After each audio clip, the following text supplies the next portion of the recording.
ngasi video se akogi job ki exam ki switch word ka angel number ga hai tare ko hadi request torok pa hai tare angangai hadi exam tha ga da ba the competitive exam guma tha ga da ba ko ka da ba lai na ko adum bagi damak ta hai tare ko amana switch word amai share toge aduga amana angel number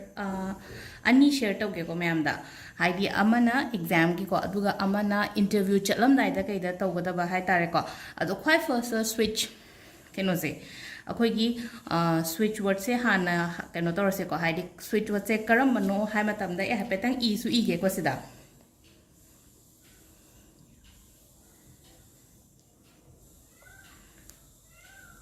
si se yeng ko CONCEDE ko concede clear find divine job si se 108 times chanting to bigadaba ko somna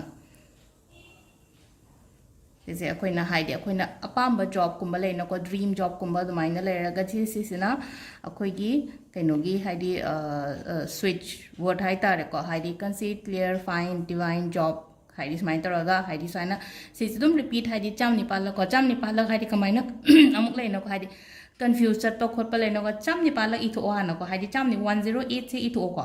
aduga adum tick toro chalo ba hidi concede clear fine divine job concede clear fine divine job and smite roga si se switch word hai tare ko si sina cham ga nipan lak hidi matam agak na bo kem tere te ko nangi dream job nangi thabak to oidri pha bo dum to wi ba ko si sina hidi akoi gi switch word le re ko hidi keno to bagi manifesto bagi ko aduga amana keno exam gumba hai tare ko haidi competitive exam haidi not only keno khatang na tab job ki khatang na tabi to anga ngai haji haidi akhoi gi atop exam gumba thaba leina ko haidi NEET ki oro IIT ki oro ko adum bangai gi har gadi sida ai angel number ama pige ko si se sidi issue gi gadam ni ko somgi left thang bagi body side ta hai tare ko khudam gumba da 30173802 ko ado si se numit kuntrani to bio ko sima dia kuntrani 30 days kumba to bigada aduga chanting to bodana haidi 30 times ko ayuki nungdangi to bibe ai ko sigi number se ko haidi angangai haidi no exam thaga da khot ka da balera gadi 30173802 30173802 ko 30 times lere ko aduga iragana akhoi gi 30 days complete ohen view ko sisa sisina haidi second gi keno le ko haidi aham bagi sina akhoi switch word le re mathang gi sina angel number keno gi hai tare ko exam gum bagi ko aduga interview chatlam da en ha so ko interview le ye interview chatlam da haraga na kamai to ga ge ha matam da number se ketang haidi khara di tonga le ko siga sida hai petang yeng view ko 5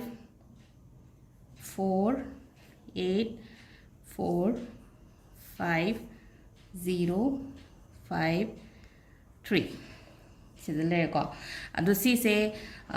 ayuk ki nungdang gi to biba ma ya adu interview chatlam dai da so chanting to biyo ko interview chatlam dai da su haidi kuntra la 30 times kumba chanting to biyo ko haidi ai se ngasi se interview lai ye haraga di ko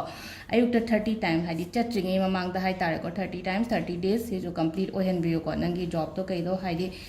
nangi dream job to ek phangri phau ba hai tare ko si jo chant to dum chap mane ko haidi saina 54 84 era sung to do ko no ko haidi single number se lo biyo ko haidi 5484 5053 haidi I know among the high grade na ko haidi number khuding maki magi energy amom laye vibration amom lay loina lay ko koina mioi ba ai ga nanga haidi tongan wa dumana haidi number ngai gi sumai ju tongan ba identity amom lay banina haidi sigi number se koina angel number hain toroga haidi semak pone basi se ko ado si se haidi sigi tongan ba books kumba su mayam thok pone ko haidi somna leiraga yamna in details oina kai gumna changninga ga di ko haidi lai kumba lay bane lai kumba leiraga su tum haidi study to bi be ko si sa ado sida leire ngasi gi exam gi on especially ko haidi exam gi interview gi haidi request lak pangai do si se to bi be ko haidi yamna short ba kai no ne ko haidi technique hai tare ko do sida leire ngasi gi video se thank you